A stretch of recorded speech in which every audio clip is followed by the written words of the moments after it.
photographer, the storyline with small pictures on a table. For me, that's still very important. It's almost impossible to do it on screen because you don't have the full story constantly available. So that is what I think is a very important first step of starting a photo book. Make a good edit and sequence. Okay, we'll translate a little bit again. Yeah. Так как в нашей аудитории достаточно много молодых фотографов, которые занимаются и изучают это, вопрос следующий. Какие шаги по созданию фотокниги ты считаешь важными и как вообще ты работаешь? Teun говорит, что фотокнига для него это как фильм, то есть это собрание визуального ряда, который нужно упорядочить, собрать в историю и рассказать ее зрителю. И его задача составить правильную историю. Так как мы сейчас живем в цифровых технологий, в большинстве случаев впервые фотографии он видит на экране, но он говорит, что он терпеть этого не может и предпочитая материальные фотографии держать в руках. То есть первый шаг все равно он смотрит на фотографии на экране, потом он распечатывает в маленьком формате и выкладывает на листок бумаги на столе. И третий шаг, это уже происходит вместе с фотографом, они составляют линию, основную историю, которая будет рассказана также на столе. Okay, and what's next? Yeah, next step is, well, when you did the first step right, then you more or less discover what the story is about. You understand what makes this story unique. And if you start understanding why the story is unique, you should search for conceptual ideas that add to that. So, let's say if a story is a very intimate portrait, then you should should look for ways to find this intimacy. For instance, the size of the book. Should it be a small size or should it be a big size? What kind of paper that you are going to use. So you try to find the design elements that fit with this particular story. And I can give you an example. I just finished Via Pen, which is a book by Kadir van Lohuizen, who did a journey from the most southern point from Latin America to Alaska, the most northern point of North America. And this story is about migration, but it's also a sort of road movie. And landscapes are very important. So when I did the edit with Kadir, I more and more discovered that the landscapes in his story were very important. And to get that out the best way possible, a book needs a certain size. I mean, landscapes are easier to watch if they have a minimum size than if they have a small size. And before Kadir did the book, he made the story into an iPad app. And one of the things that I discovered is that the landscapes didn't work so well on the iPad app because of the fact that the screen of the iPad app is limited. It's very small. So there is where my first idea came from, to make the book into a bigger size book. But then immediately the second idea came, that is that, let's say if you turn it into a big book, it almost becomes this coffee table book that I don't like so much.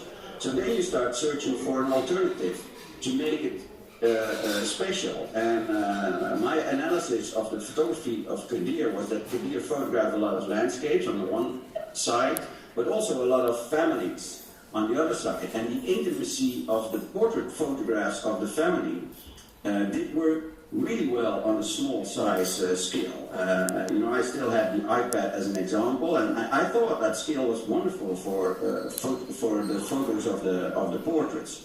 So for the book, in the end, I came up with a solution of having a book with big pages and small pages, and that the small photographs would be shown on the big photographs.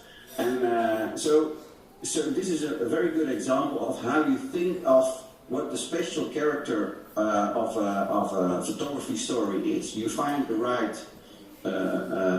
sizes, for instance, in this case, to work with, and then all of a sudden something extra appears, but because in this case the whole book is about seeing multiple pictures at the same time, and the effect of having a small picture into a bigger picture, which is very new, which is something that isn't done before. So all of a sudden you have a new challenge, how to deal with picture in picture, and this is what, in this case, made the book very special. Translation break.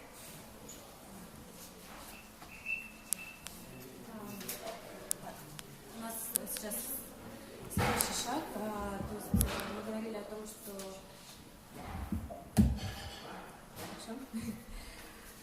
первые 3 шага, последний шаг — это создать правильную линию повествования книги, фотокниги.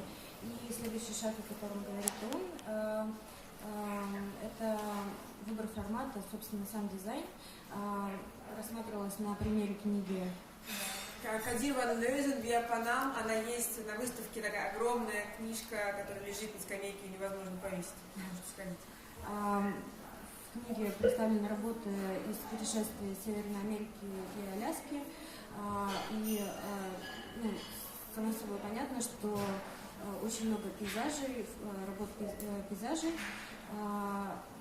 То он понял, что пейзажи совершенно не смотрятся в маленьком формате, но с другой стороны в этой фотоподборке, в этой фотоистории также присутствовало много портретов, которые совершенно не смотрелись на таком большом листе, на большом формате.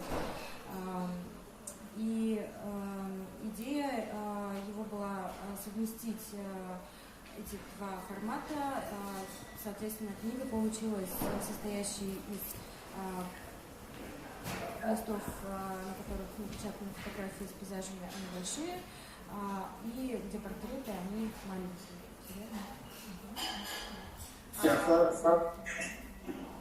For people, maybe there are people who don't know the book, but I have it here. Yeah, we actually have it on our exhibition here.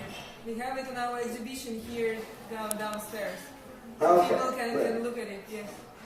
Yeah, but here, this is the bigger book, and this, I have to do it like that. This is an example of the smaller pages within the big pages.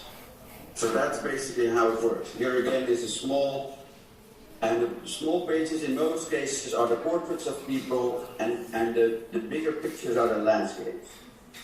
But that's merely an example. I mean, if I understand correctly, there's also going to be a Skype meeting with Anais. Yeah, and that actually was my next question about working with Anais. Well, here is a book I did with Anais, which is a smaller book, but you have it. Good. Yeah.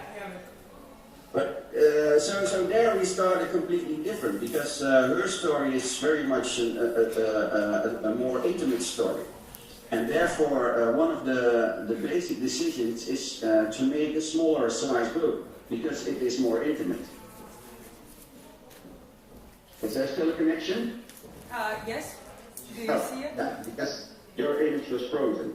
But here I can explain a little bit about a small detail, because Anais called it a blind guy. And, well, blind people, of course, cannot see, but they use a lot of their alternative senses, like their ears for hearing, or their feeling senses. So I felt that the feeling element was very important for the book. So some of the photographs we are actually used as real photographs that we glued into the book, so that you can actually feel it. And what I do a lot when I play with books is that I think of the subconscious usage by the reader or the viewer.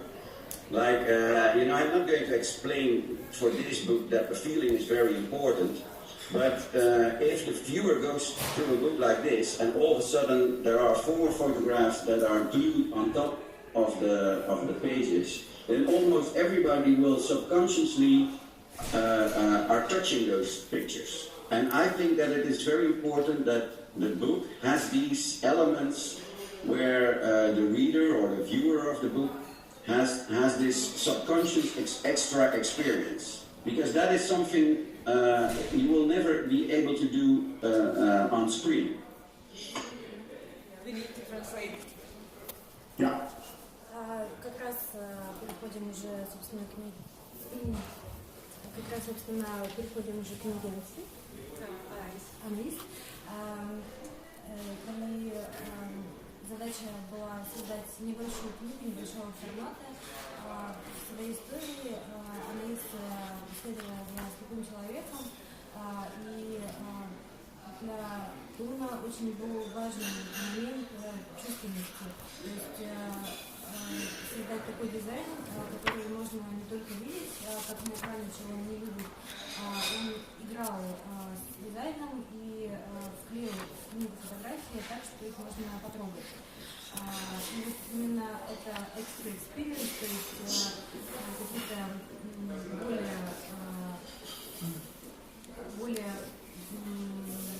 необычные впечатления от просмотра и общего содержания дизайна книги создали эту историю.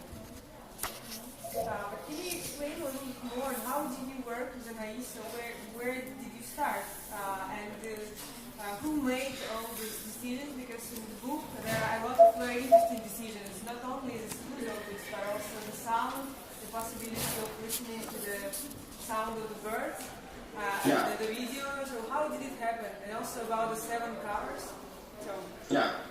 Well, let's say the origin of the ideas is a mix between, every project is different.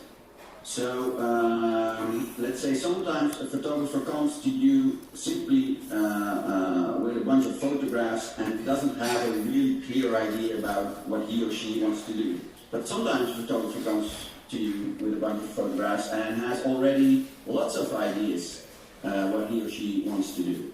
And Anais is definitely an example of the photographer, the second photographer, somebody who has a lot of ideas. So she already came to me with a set of ideas. One of the ideas was that sound was, she met John, the blind man, and she felt that following this blind man was her way of photographing this part of town. So that's of course her idea.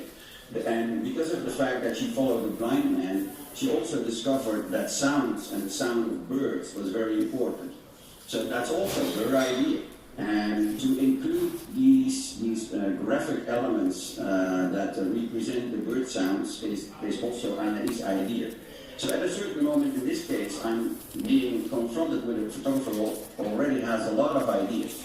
So then I'm simply bringing it back to my own profession, and one of these things is like, as I just explained, where does it begin? Well, the begin, for instance, in this case, is the size of the book. Should it be a big book? Should it be a small book? Then, for instance, to make the book more feeling-wise, like the idea I just explained about gluing the photographs on top of the paper, then was my idea, because I'm getting influenced by these ideas of Anais, and I want to add something to it. Another idea is that Anais said that explanation of what she did, like using maps, for instance, of this part of the city, and explain the kind of walks that she did, she said it was very important.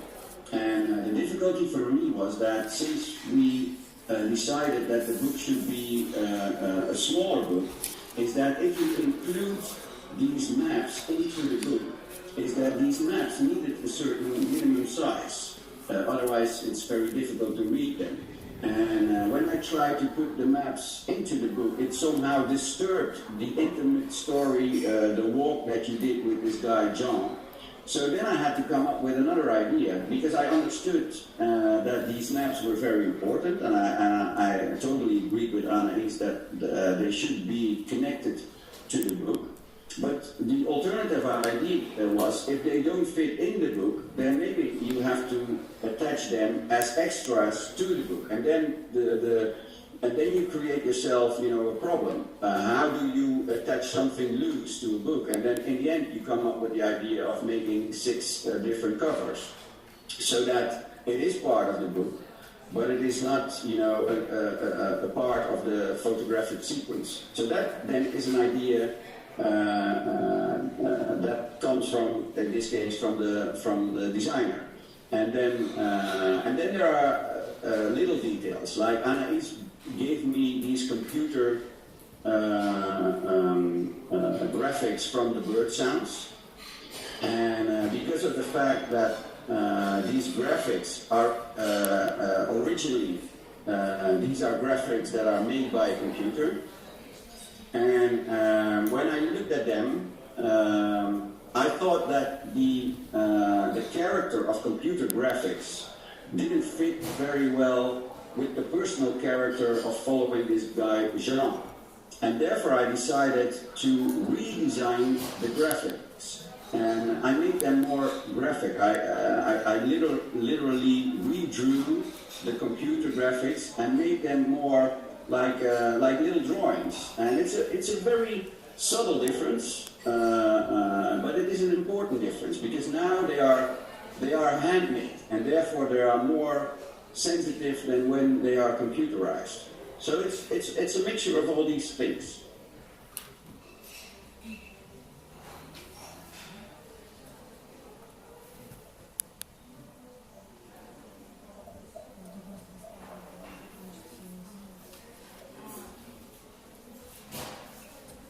Когда я работаю с фотографами, они приходят люди, и в принципе они делятся на 2 типа. Это те люди, которые приходят без идей и открыты ко всем приложениям, либо это те люди, которые переполняют различные идеи, и такой как раз и была Анаис. В частности, она говорила, что очень важно не видеть в книге, что ей очень важно, чтобы эта книга была не просто на бумаге, а чтобы ее можно было чувствовать. И Teun с ней, конечно, согласен. Вот те рисунки, фонограммы пения птиц, очень интересно они поступили с моей совместной работе.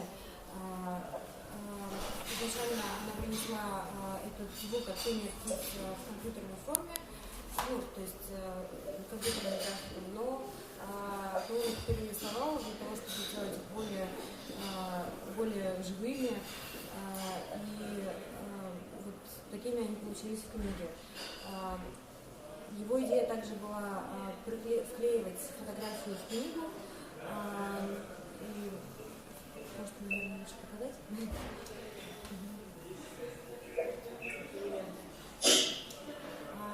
Также Анаис говорила, что было бы здорово просто, так как она следовала за слепым человеком, и это совершенно другой мир ощущений, чтобы в книге присутствовала карта, то есть где они находятся. Teun попробовал включить эту карту в книгу, на странице, но не очень это получилось, потому что карта — это достаточно большой объект, и когда в уменьшенном формате, то сложно смотреть и понимать, о чем он говорит. И именно поэтому книга получила 7 обложек, потому что было принято решение не включать в книгу, а сделать это как экстра дополнение. Соответственно, на одной из обложек вот как раз и можно увидеть карты Степана. Карта, вообще, I will shortly tell them about the book, okay? История очень простая. Это намывной город, намывной остров, новый искусственно созданный остров в Голландии, который называется Ишбург. И, собственно, все действие происходит на нем, и вся книжка рассказана через слепого человека, который проводит Анаис, собственно, в течение 1,5 лет, они встречаются почти каждый день. История рассказана его ушами. Вот. А он слушает птиц, и в основном по птицам он рассказывает, каким образом вообще что-то происходит в этом месте. Через него познается пространство. Вот идея такая. Okay. Yeah, sorry. I just told them about Ишбург. Yeah. Well, the nice thing about collaborating with a photographer is that there's a real interaction, and when I mean, you're basically two creative people who influences each other. And Anais, for instance, is somebody who has a lot of ideas by herself. And the first time I remember when she showed me the pictures and she showed me the fact that she also photographed a lot of birds because she was inspired by Jean, the blind man, who listened a lot to birds. I remember that I said to Anais, do you know this famous Japanese book, The Solitude of Ravens? Which is one of the most famous photography books by a Japanese photographer, Fukaze. And she didn't know that book, so we checked out the internet and we looked at pictures from the book. And this is a book which is, most pictures in the book are about ravens, very, very close pictures of ravens. So Anais was already photographing the birds, but by looking to this Japanese book, she became even more enthusiastic about photographing birds. So she said, do you think that I should photograph more birds? I said, well, I think you should photograph more birds, because I see this section in the book where the documentary of a part of town, maybe slowly but steady, is turning into a sort of bird's heaven. And that is something we created in the back of the book, where all of a sudden the photographs, who are in most cases are very small, presented, all of a sudden there's this zoom in on birds. And we were very much inspired by this Japanese book. And Anais specifically photographed for that part a series of birds.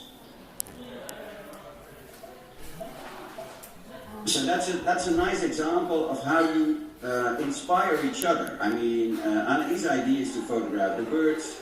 I like the birds very much. I encourage her to photograph even more birds, and I create this special section where the birds become very important, and she's getting inspired to photograph new birds for that. And I think that's a nice example of a good collaboration. I always like it when a photographer comes to me in a sort of early stage of the project, so that these things can always happen, that because of having discussions together, the photographer can still go back and do something with that influence. It is not necessarily that it's not necessarily that this always should happen, but you know, I've had experience already a couple of times that I could be of influence in how the photographer photographed, and I like that very much.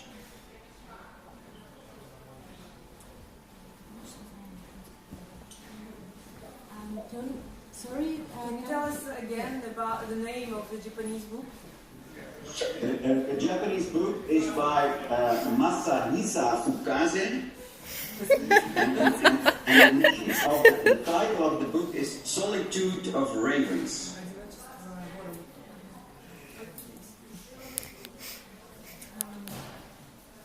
Вообще, работа Теуна и фотографов, как всегда,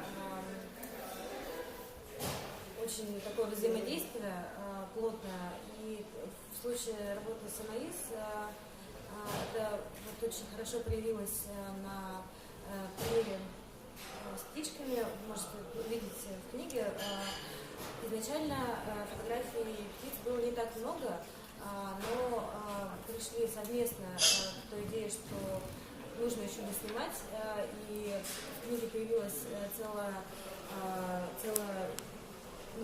глава, посвященная этим птичкам.